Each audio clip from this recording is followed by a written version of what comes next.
Hello sir. এই সজীব, জি sir. কেমন আছো তুমি? স্যার ভালো আছি। এইগুলা কি শুরু করছো যে তুমি? তোমার নামে বিচার, এগুলো তুমি ভালো স্টুডেন্ট, এগুলো স্যার। কি করতেছো? আমি তো স্যার সব বাড়ির কাজও করছি, স্কুলেও গেছি, কোচিংও গেছি স্যার।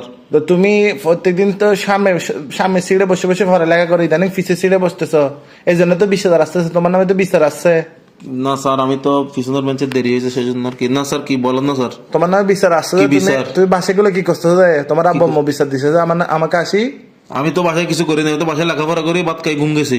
এই যে তুমি বলে তোমার পুরা এলাকার মধ্যে একটা মুরগির দোকান, গরুর মাংসের দোকান, ছাগলের মাংসের দোকান বাকি রাখতেছো না, সবার দোকানে দোকানে যায় তুমি রক্ত নিয়ে আসি বলে এক ড্রাম রক্ত তোমার আব্বুকে কেন দিছো দে?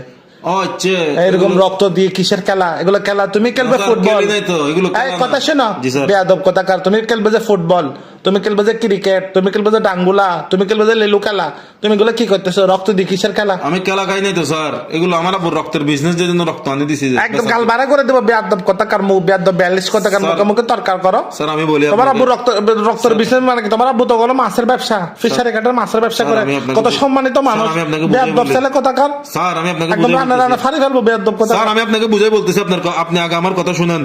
বলো। স্যার আমি এই যে স্কুল থেকে লেখাপড়া করছি, তো করছো? তখন আব্বু বলতেছে তোরা রক্ত বেচা টিয়া দিয়ে লেখাপড়া করে দি। হ্যাঁ, এই যে কলেজে ভর্তি হয়েছি স্যার, আপনার কাছে ভর্তিছি। এগুলো মানে কি? স্যার আমি কলেজে ভর্তি হয়েছি, হ্যাঁ, আপনার কাছে কোচিং করতেছি।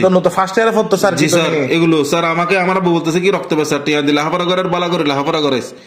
তো আমি একটা আইফোন, আমার একটা দুইটা বন্ধু আছে, ওরা আইফোন কিনছে। তো আমি বলছি একটা আইফোন কিনে দিতে। আমি তো এখন আর টাকা পয়সা ইনকাম করতেছি না, আমাকে একটা আইফোন কিনে দেন। তো আমাকে বলতে হবে তোর রক্ত বেচা টিয়া দি, ভাত খাবার খড় লেখাপড়া করে দি, বহুত না। তো আমি যদি মনে করছি, আমি তো তুলে বুঝতে আমার আব্বু থেকে তুলে রক্ত বেচা টাকা মানে রক্তের ব্যবসা, রক্ত কালেকশন করে আনি, এক ড্রাম রক্ত বেশি আমাকে আইফোন কিনে দেন। আল্লাহ, তুই পাগল নাকি কোনো? আল্লাহ, ছেলেটা কি বলে, পাগল নাকি কোনো? রক্ত আনি দিছি আর কি বেচার জন্য। তুমি তো সুন্দর দি পাগল। আমাকে যদি বলো ওখানে যে কোনো বেশি আর রক্তের বেচার টাকাগুলো তো মানে কথার কথা, মানে কষ্ট করে যে ইনকাম করে এটা না বলছে, তুমি পড়ালেখা করে এগুলো কি? কথার আবার কিসে কথা? কথা কি কথা বলতে পারে নাকি? কথা আমাকে বুঝে বললে হবে না। তুমি যদি এগুলা করো, দোষটা আমার উপর পড়বে, তোমার গুরুজন না আমি। আপনি গরুজন হয়েছেন কিসে তো স্যার? আপনি আমাকে রক্ত বেচা বলছে, রক্ত আনি দিছি বেশি দেখ, আমি কি নিজের রক্ত এখন দিয়ে দিব তোমাকে না? তো এগুলো কথার কথা বলছে, মানুষ কিরকম রক্ত বিক্রি করে নাকি? এগুলো তো কথা কথা, মানে পরিশ্রমের টাকাকে রক্ত বেচা টাকা বলে আর কি।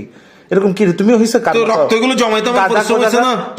তোমাকে এমন মারা হবে, একদম তেল মাখি মারা হবে যে তোমাকে গাদার ফুঁদে মুখে ডলে দিতে হবে তোমার।